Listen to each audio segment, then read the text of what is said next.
हमारे साथ राजीव भी जुड़े हुए हैं गार्गी अस्पताल से। राजीव, किस तरह की तस्वीरें उभर कर सामने आ रही हैं, क्योंकि कहीं ना कहीं जो आक्रोश और जो नाराजगी है जो दिखाई पड़ रहा है, बिल्कुल वीरान हो गए हैं अस्पताल। पेशेंट आते हैं, उनको पता चलता है कि हड़ताल जारी है, उनका इलाज नहीं हो पा रहा है, लेकिन एक तरफ डॉक्टरों की जो नाराजगी है और जिस तरह से दो बातें उभर कर आ रही हैं कि किस तरह से सुरक्षा के लिए कानून बनाया जाए, ये डॉक्टर डिमांड कर रहे हैं, तो दोनों चीजों को आप कैसे बताएंगे? एक तरफ मरीजों की परेशानी, दूसरी तरफ डॉक्टरों की नाराजगी। कासिम, हम इस समय पटना के इनकम टैक्स चौराहा के पास गार्डिनर रोड सुपर स्पेशलिटी अस्पताल के पास हैं। आपको दिखाने की कोशिश करते हैं कि यहाँ मरीज जो हैं नदारद हैं, क्योंकि जिस तरह से अनाउंस कर रखा गया था मेडिकल के द्वारा, आईएमए के द्वारा, तो यहाँ पे देखिए ये जो कुर्सियां हैं खाली पड़ी हुई, ये मरीजों के लिए कुर्सी हुआ करती थी। ये इधर में ओपीडी है, लेकिन कोई मरीज नहीं है जहां ये देखा जा सके। और जिस तरह से डॉक्टर ने पहले ही अनाउंस कर रखा था कि वो लोग हड़ताल पर रहेंगे, इसको देखते हुए मरीज भी अपने आप को ये कर लिए कि लोकल लेवल पे जिस तरह का भी इलाज हो सके, इमरजेंसी नहीं हो तो उस स्थिति में लोकल लेवल पर वो दवाई ले लेंगे, लेकिन जब तक हड़ताल नहीं खत्म होगा तब तक वो हॉस्पिटल नहीं आएंगे। तो ये कहा जा सकता है कि ये जो कलकत्ता की घटना है काफी विभत्सकारी घटना थी। जिस तरह से एक ट्रेनी डॉक्टर के साथ इस तरह का व्यवहार किया गया और जिस तरह से उनके साथ रेप किया गया और उसके बाद जघन्य हत्या कर दी गई। जघन्य हत्या का मतलब होता है कि बहुत ब्रुटली जिसको मारना कहा जाता है। तो ये कहा जा सकता है कि चिकित्सक जो होते हैं, कहा जाता है कि एक भगवान ऊपर हैं, तो और नीचे जो हैं वो चिकित्सक दूसरे भगवान के रूप में माने जाते हैं, और उनको वो सुरक्षा नहीं मिलेगी तो वो फिर क्या इलाज करेंगे।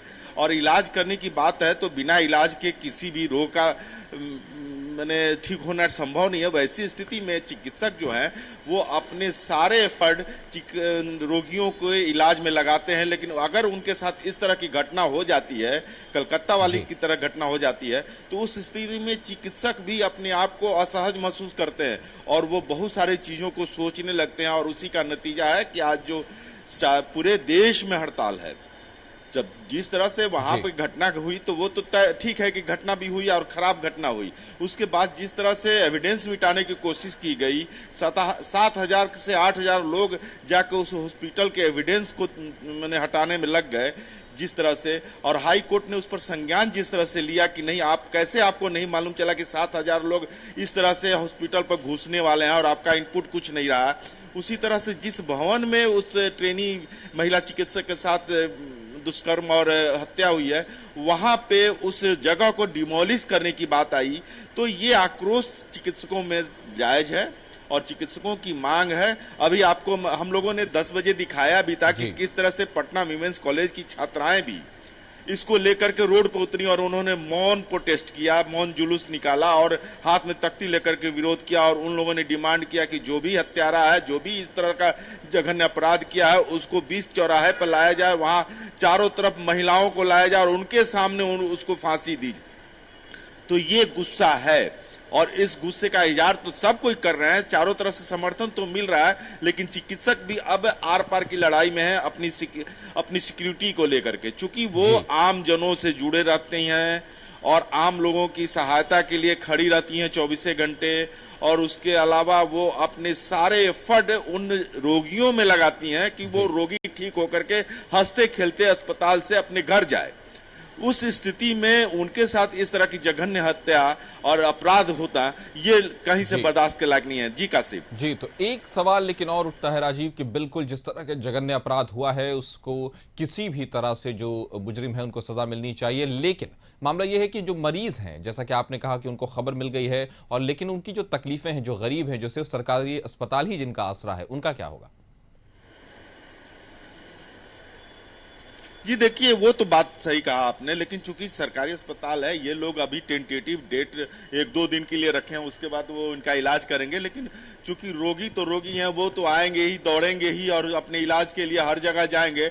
और उन लोगों ने जिस तरह की घटना सुन रखी है तो वो थोड़ा सा ये भी है कि भाई चलो चिकित्सकों की सहायता करते हैं, हम लोग अपने लोकल स्तर पर ही अपना इलाज अभी कर लेते हैं, जब खराब स्थिति गुजरेगी तो उस स्थिति में वो इमरजेंसी में जाएंगे।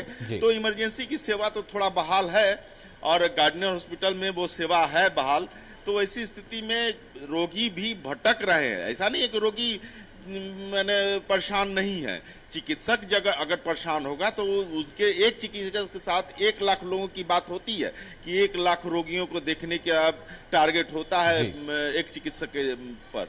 तो उस स्थिति में चिकित्सक जिस तरह से अगर इस तरह से हड़ताल पे जाएंगे तो 1 लाख लोग ही प्रभावित होंगे, और 1 लाख रोगी का प्रभावित होना बहुत मायने रखता है किसी भी देश के लिए, किसी भी राज्य के लिए।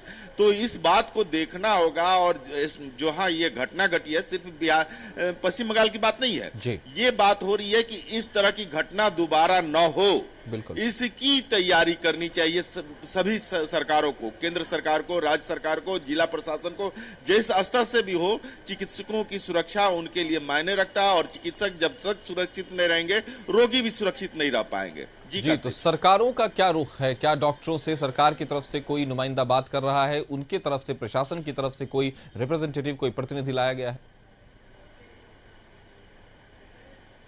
जी देखिए, ये अनाउंसमेंट पहले से है कि चिकित्सक हड़ताल पे रहेंगे, और केंद्र सरकार के तरफ से जेपी नड्डा जो हैं स्वास्थ्य मंत्री हैं, उन्होंने सभी चिकित्सक एसोसिएशन से बात भी की थी। तब बात बनी थी कि भाई ठीक है, ये सीबीआई के हैंड ओवर हो गया है, और सीबीआई के हैंड ओवर होने के बाद चिकित्सक भी मान गए थे कि अब उन्हें इंसाफ मिलेगा। जो हमारे मैंने ट्रेनी चिकित्सक के साथ, महिला चिकित्सक के साथ जो घटना घटी है उसका इंसाफ मिलेगा। लेकिन जिस तरह से सीबीआई को जो ही ये मामला रेफर हुआ और सीबीआई ने हाथ में जो ही लिया और पश्चिम बंगाल में उस हॉस्पिटल पर हमला होता है, उस जगह को डिमोलिश किया जाता है, इसके बाद चिकित्सक काफी आक्रोशित हो गए, क्योंकि उनका कहना है कि ये ट्रेनी महिला चिकित्सक के साथ हुआ है और वहां पश्चिम बंगाल में महिला मुख्यमंत्री हैं, तो वो सेंसिटिव होना चाहिए था उनको, लेकिन वो सेंसिटिव नहीं हुई। और उनके लोग, क्योंकि ये बात आ रही है कि टीएमसी के लोगों के द्वारा इस तरह की विभत्स घटना को अंजाम दिया गया है। हालांकि ममता बनर्जी ने खुद कहा है कि नहीं, ये बीजेपी के वाले हैं, ये वाम दल वाले हैं, लेकिन ये बात तो सामने आ रही है कि टीएमसी के ही लोगों ने उस महिला चिकित्सक के साथ इस तरह की विभत्स घटना को अंजाम दिया है। तो वैसी स्थिति में इनका आक्रोश बढ़ गया, और आक्रोश बढ़ने के चलते उन्होंने 2 दिन का हड़ताल का अनाउंस किया, और उसी का ये नतीजा है कि लोग और आम लोग, खास करके देहात से जुड़े लोग कि किसी तरह शहर में पहुंच करके अपने रोग का इलाज करवाते हैं और सरकारी अस्पताल में जाते हैं, तो वो प्रभावित हो गया है। और वो इसका प्रभावित होना कि आम जनों का प्रभावित होना, तो आक्रोश तो बढ़ेगा ही। बिल्कुल जी कासिम जी, तो आक्रोश तो बढ़ेगा ही, सरकार अपनी तरफ से कोशिश कर सकती है, लेकिन फिलहाल चिकित्सक नाराज हैं, और जब चिकित्सक नाराज हैं तो देश किसी भी वक्त उस तरह की स्थिति में आ सकता है जब इमरजेंसी की सिचुएशन आ जाए। हमारे साथ जुड़ने के लिए राजीव आपका शुक्रिया। खबर पे नजर बनाए रखें। तो फिलहाल वक्त एक छोटे से ब्रेक का, जल्द हाजिर होंगे।